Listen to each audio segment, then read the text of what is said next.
जय हिंद। देखिए, घने बादलों के बीच जहाज खुद को कैसे बचाता है। बहुत ज्यादा घने बादलों से अगर जहाज जाएगा तो उसमें टर्बुलेंस यानी कंपन झटका पैदा होगा, जिससे कि उसका स्ट्रक्चर फेल्योर भी हो सकता है और यात्रियों को बहुत ज्यादा डिस्टरबेंस भी हो सकता है। इसे बचने के लिए इसके आगे वाले हिस्से में रडार लगा होता है, वेदर रडार कहते हैं इसे। ये जो अंदर वाला हिस्सा देख रहे हैं ये है आपका वेदर रडार। वेदर रडार जो होता है ये कई डायरेक्शन में घूम सकता है, पायलट इसे कंट्रोल कर सकता है, आगे पीछे ऊपर नीचे घुमा सकता है। ये रेडियो वेव को ट्रांसमिट करता है और जब वो वेव टकरा के आती है तो उसे रिसीव करता है, इसलिए इसे ट्रांस रिसीवर के नाम से भी जाना जाता है। इसे एरोडायनेमिकल शेप में ऐसे बंद किया जाता है जिसे हम लोग रेडॉम कहते हैं। ये इसका रेडॉम है, तो ये रेडॉम एरिया होता है। रेडॉम को हम लोग बहुत मजबूत बनाते हैं क्योंकि जहाज के आगे का पहला झटका ये रेडॉम ही बर्दाश्त करता है। इसे कंपोजिट मटेरियल से बनाया जाता है 6-7 लेयर से, ताकि ये मजबूत भी रहे और जब इसे ढका जाए तो इसके अंदर से रेडियो वेव चली जाए और वापस आ भी जाए, लेकिन हवाओं को ये अंदर आने नहीं देता है, वेव को आने जाने देता है यहाँ पे, जिस वजह से ये रेडॉम काफ़ी ज़रूरी होता है। ये रेडॉम को मजबूत भी बनाना होता है। देखिए, इसका थूथूर कूच लिया किसी पक्षी से टकरा के यहाँ पर, तो ये रेडॉम मजबूत भी बनाना होता है, नहीं तो ये झटका लगेगा तो ये पहले यही झटके को ये देखता है, तो ये रेडॉम वेव को आने और जाने देता है। इस अपने आगे वाले वेव से ये रेडॉम से वेव को छोड़ता है। जब ये वेव जाती है, बादलों से टकरा के आती है, तो ये पता लगाता है कि आगे का मौसम कैसा है। ये लगभग 30 से 40 किलोमीटर दूर आगे के एरिया को देख लेता है, 30 से 40 किलोमीटर के आगे के एरिया को अपने रेडियो वेव के थ्रू। और ये रेडियो वेव कहाँ से निकलती है? इस रेडॉम सेक्शन से निकलती है। ये रेडॉम वेव को जाने देता है, लेकिन बाकी चीज़ों को इससे आगे से ये जाने नहीं देगा। जहाज का जो रडार होता है अपने रेडॉम अपने आगे के एरिया से बहुत ही हाई फ्रीक्वेंसी के रेडियो बीम्स को छोड़ता है। ये सुपर हाई फ्रीक्वेंसी SHF कहते हैं इसे शॉर्टकट में। ये लगभग 5 गीगाहर्ट्ज का होता है, बहुत ज़्यादा इसकी फ्रीक्वेंसी होती है। और ये रिफ्लेक्शन यानी टकरा के वापस आना, जिसे इको या पराध्वनि के सिद्धांत पे कहते हैं। ये वेव जाती है और टकरा के वापस आती है, उसी को हम इको या आपका रिफ्लेक्शन कहते हैं। ये वाटर ड्रॉपलेट, बादलों में जो पानी के बूंद होते हैं, ये उसी से टकरा के वापस आती है। ये कभी भी बादलों से टकरा के वापस नहीं आएगी। तो जो अगर बादल में पानी है, इसका मतलब है कि वो बादल हैवी होगा और वही झटका उत्पन्न करेगा। ज़्यादा पानी है तो ज़्यादा किरणें टकरा के आएंगी, कम पानी है तो कम किरणें टकरा के आएंगी। इन वेव को पायलट कंट्रोल कर सकता है। वो नीचे ऊपर करके रेडाम से एरिया से ये स्कैन कर लेता है कि किधर का एरिया है सेफ है उड़ने के लिए और किधर का एरिया सेफ नहीं है उड़ने के लिए। और इस आधार पर रडार में का जो रिफ्लेक्शन होता है वो स्क्रीन पर दिखाया जाता है। दोनों पायलट के लिए नेविगेशन डिस्प्ले होता है, पायलट और फर्स्ट ऑफिसर के लिए। नेविगेशन डिस्प्ले पे ही रास्ता तय होता है कि इन्हें कितने डिग्री के एंगल पे जाना है, जिसे हम लोग टेक्निकल भाषा में हेडिंग कहते हैं। किस हेडिंग पे जाना है, जैसे हम लोग ना रास्ता देखते हैं ना कि दाहिने से बाएं मुड़ जाना, तो ये जहाज के ऊपर दाहिने बाएं नहीं होता, वे पॉइंट होता है कि यहाँ से टच जाना है, फिर यहाँ से ऐसे घूमना है। ये रास्ता पहले से डिसाइड होता है वे पॉइंट पे। तो पायलट हमेशा इसी डिस्प्ले को देखता है, मेनली रास्ते को पता करने के लिए नेविगेशन डिस्प्ले पर। और आगे का मौसम कैसा है वो इसी नेविगेशन डिस्प्ले पे शो होता है। अगर ये नेविगेशन डिस्प्ले काले रंग का है तो मतलब समझिए कि सामने कोई बादल वगैरह नहीं है, टेंशन फ्री जहाज उड़ेगा। और ऐसे टाइम पे जहाज इतना स्मूथ उड़ता है कि लगता ही नहीं है कि उड़ रहा है। कभी कभी तो डाउट होता है रुक गया क्या ससुराई, एकदम स्मूथ, पानी रख दिए तो छलकेगा नहीं। लेकिन जैसे बादल आ जाता है तो बादल की स्थिति में, अब देखिए ये है आपका नेविगेशन डिस्प्ले, ये भाई साहब को जाना है यहाँ पर और इसके रास्ते में आ गए हैं बादल। काला वाला एरिया में तो कोई दिक्कत ही नहीं है, वहाँ से कोई रिफ्लेक्शन लौट के नहीं आया इसलिए काला दिख रहा है। लेकिन अब रास्ते में बादल है तो कम बादल, ज़्यादा घने बादल जिसमें पानी ज़्यादा हो, एकदम काला रंग का होगा, तो ऐसे बादलों से बचना जरूरी होता है। इसके लिए रडार के डिस्प्ले पे 4 कलर का शो किया जाता है। ग्रीन कलर ऐसे बादलों को बताता है जिससे कि बचना चाहिए, लेकिन ज़्यादा दिक्कत नहीं होगा, हल्का हल्का हल्का झंझनाहट होगी, पैसेंजर्स को भी कोई दिक्कत नहीं आएगी। जो पहली बार चढ़ेगा वो कहेगा भाई साहब क्या करे, उतार दे रे भाई, अगली बार ना चढ़ेंगे। लेकिन येलो कलर वाला जो बादल होता है, पीले रंग वाला, ये खतरनाक होता है, ये हिला देता है जहाज को अच्छा खासा। लाल रंग वाला बादल को तो पायलट को कहा जाता है कि आपको अवॉइड ही करना है लाल रंग के बादल में, क्योंकि यहाँ पे जाने का मतलब है कि फंस जाएंगे लाल वाले बादल में। और मेजेंटा कलर जो होता है, यहाँ देखिए ये रहा मेजेंटा कलर, ये हल्का सा ये मेजेंटा कलर। मेजेंटा कलर का बादल से पायलट को सख्त निर्देश होता है कि आपको मेजेंटा कलर में नहीं जाना है अगर आप यमराज का दर्शन नहीं देखना चाहते हैं तो, वरना जाइएगा तो सीवियर टर्बुलेंस कर देगा, उसे बच के रखना जरूरी होता है। तो ये 4 कलर होते हैं। सबसे बेस्ट तो ब्लैक कलर है भैया, कोई बादल ही नहीं है। ग्रीन कलर है, छोटा मोटा है। येलो कलर में थोड़ा ज़्यादा है। रेड कलर हिलाएगा बढ़िया से, पैसेंजर डर जाएंगे। और मेजेंटा कलर में कोई ठीक नहीं, उलाट पलाट देगा जहाज को। स्ट्रक्चर फेलियर का भी डर होता है, डैने उन्हें टूट जाएगा, कोई बहुत ज़्यादा सीवियर वो हो जाएगा, टर्बुलेंस हो जाएगा। जैसे इस जहाज को देखिए, इस जहाज को जाना है यहाँ से सीधे, अब इसको सीधे जाना है यहाँ पे। सामने देखिएगा यहाँ पे रेड कलर का एरिया आ गया है। अब ये क्या करेगा, रेड कलर वाले एरिया से यहाँ साइड हो जाएगा और फिर घूम के अपने रास्ते पे चला जाएगा यहाँ पे।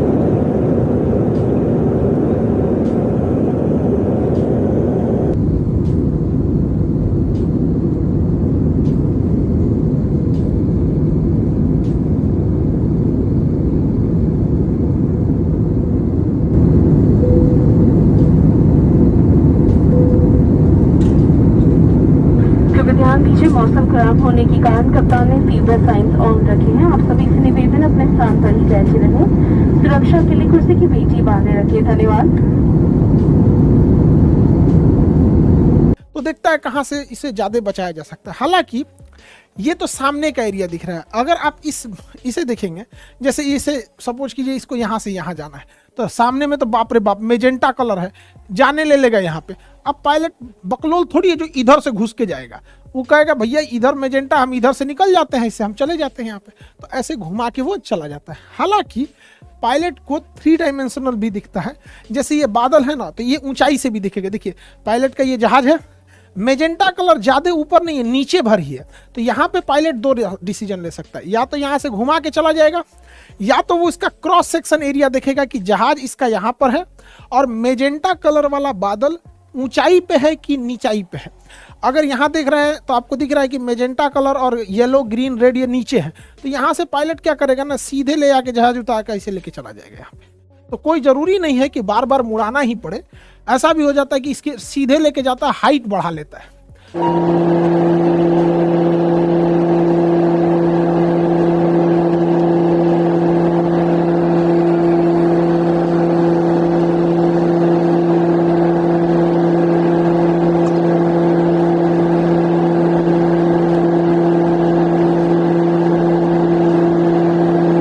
हाइट को क्या करेगा, बढ़ा लेगा।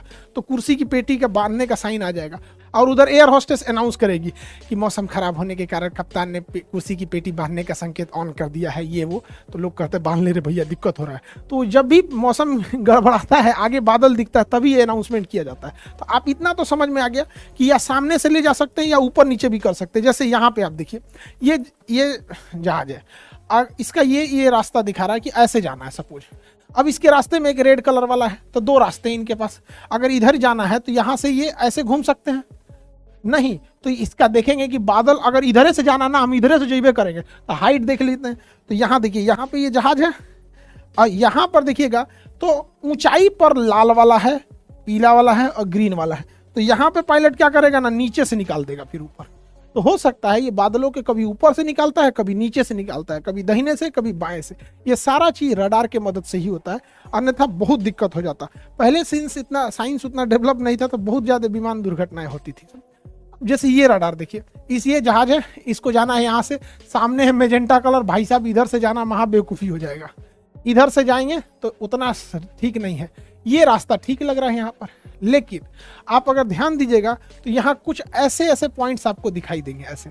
तो ये दिखाता है कि ये वाला मौसम इधर भी शिफ्ट हो रहा है। इसलिए इस उम्मीद में मत रहिएगा कि यहाँ हमेशा खाली रहेगा। हो सकता है पहुँचते पहुँचते यहाँ का भी बादल खराब ही हो जाए, मौसम खराब हो जाए। इसलिए पायलट देखेगा भैया इससे तो अच्छा ही है ना, यहाँ से निकालो, नहीं तो हाइट देखो, या तो ऊपर से लेके चले जाओ या तो नीचे से लेके चले जाओ।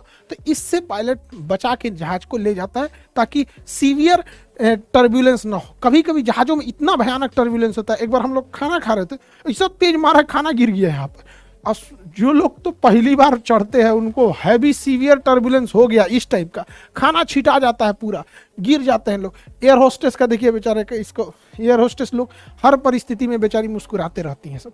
इनकी ट्रेनिंग ऐसी होती है। इन लोग को भी जीवन है, लेकिन इनका देखिए इसका माथा वाथा फूट गया, क्योंकि ना ये लोग हमेशा खाना पीना कुछ देते रहती है। और बाई द वे टर्बुलेंस भयानक हुआ तो इनको चोट लगने की संभावना ज़्यादा रहती है, क्योंकि ये लोग तो सर्व करती रहती है खाना वगैरह, बाकी लोग तो कुर्सी की पेटी बांधे रहते हैं।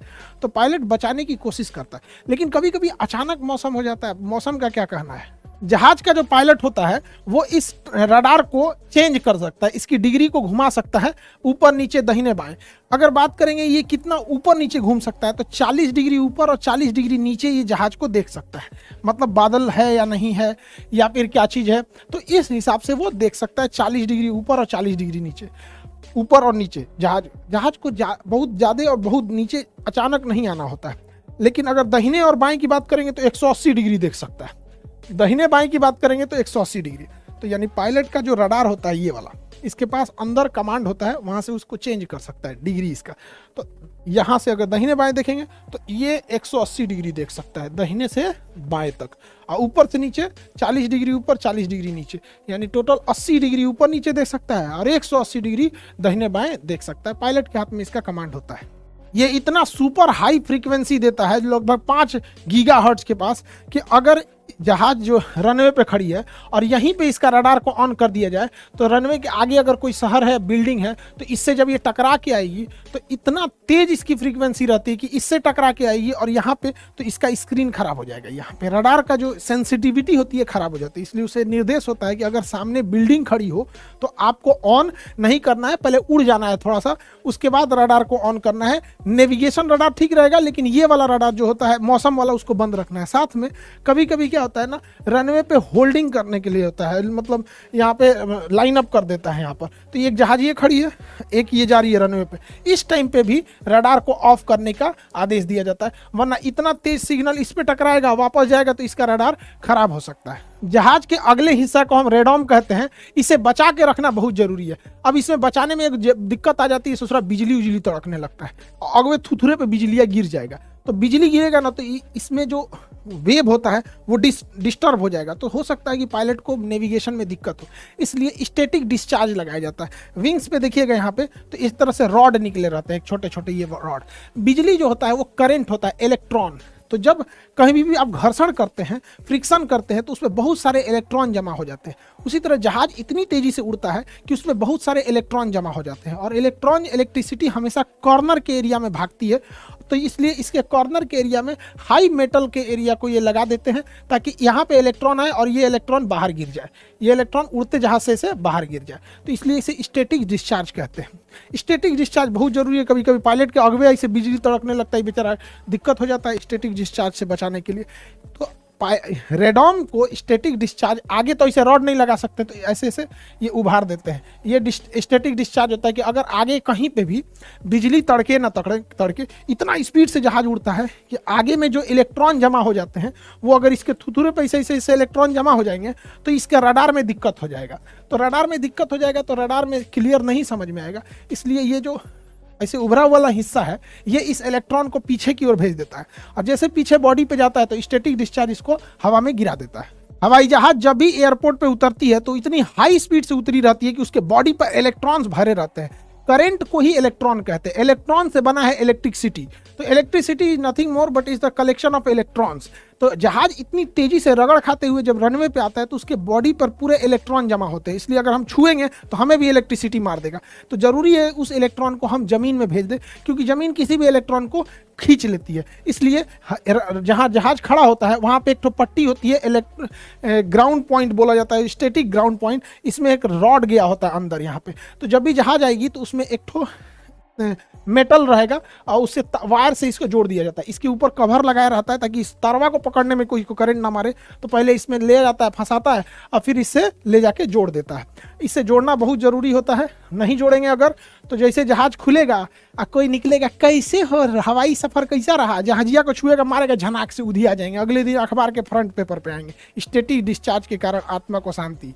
पायलट के जो जहाज में वेदर रडार होता है उसका रेंज तो ज़्यादा नहीं होता है, 30 से 40 किलोमीटर होता है। और कभी कभी ऐसा होता है ना कि पायलट को आगे का दिखता है कि थोड़ा सा बादल है, तो पायलट को लगता है अरे इस बादल से तो पार ही कर जाएंगे, और उसके आगे भयानक बादल रहता है, तो उसके लिए चाहिए बड़े साइज का वेदर रडार। और बड़े साइज का वेदर रडार जो डॉपलर रडार होता है ये जहाज में फिट नहीं हो सकता है, इसलिए इसे क्या किया जाता है, ग्राउंड पर एयरपोर्ट के आसपास में फिट कर दिया जाता है। तो ये बहुत बड़े एरिया को ये कवर कर लेता है। तो ATC भी बता देता है कि बउआ इस रास्ते से मत आओ, तुमको तनी सा दिखा रहा है कि 30 किलोमीटर गड़बड़ है, हमको दिखा रहा है कि पूरा 100 किलोमीटर गड़बड़ है, उलट जाओगे बबुआ, चल जाओ, लौट जाओ। इसलिए तो ये बड़े साइज का वेदर रडार होता है यहाँ पे। अब ये देखिए भारत के नक्शे पे चारों ओर से ये वेदर डॉपलर रडार लगाया गया है। अब यहाँ पर कुछ ये जहाँ, अब यहाँ देखेंगे तो चक्रवात ज्यादा आते हैं उड़ीसा साइड में, तो इधर ना डॉपलर रडार का एरिया ज्यादा सघन बनाया गया है जगह जगह पे, कहीं कहीं भी खाली नहीं है। अब हम हर जगह थोड़ी बता सकते हैं वहाँ मिलिट्री रडार लगाया गया, तो देश की सुरक्षा का भी मामला ध्यान में रखा जाता है। ऐसा थोड़ी होता कुछ ही बोल दो यहाँ से,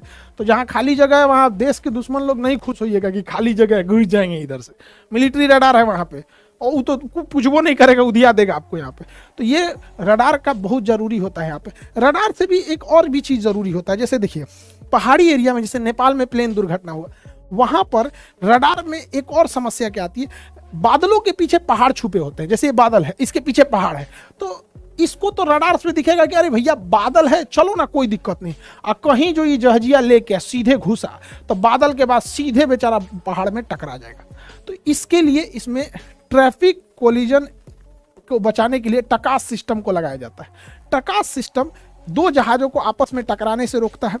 कोई जहाज के बगल से अगर कोई दूसरी जहाज आने वाली है या गुजरने वाली है तो उसको बता देता है, वो कितने हाइट पर से गुजरेगी, कितने नीचे से गुजरेगी, आगे कोई पहाड़ वगैरह तो नहीं है, ये बताने के लिए एक अलग टाइप का रडार होता है जिसे टकास कहते हैं। टकास के बारे में हम आपको नेक्स्ट क्लास में समझा देंगे। आई होप आप वेदर रडार, डॉपलर के सिग्नल, इस सब को समझ गए होंगे। मिलेंगे नेक्स्ट क्लास में। जय हिंद।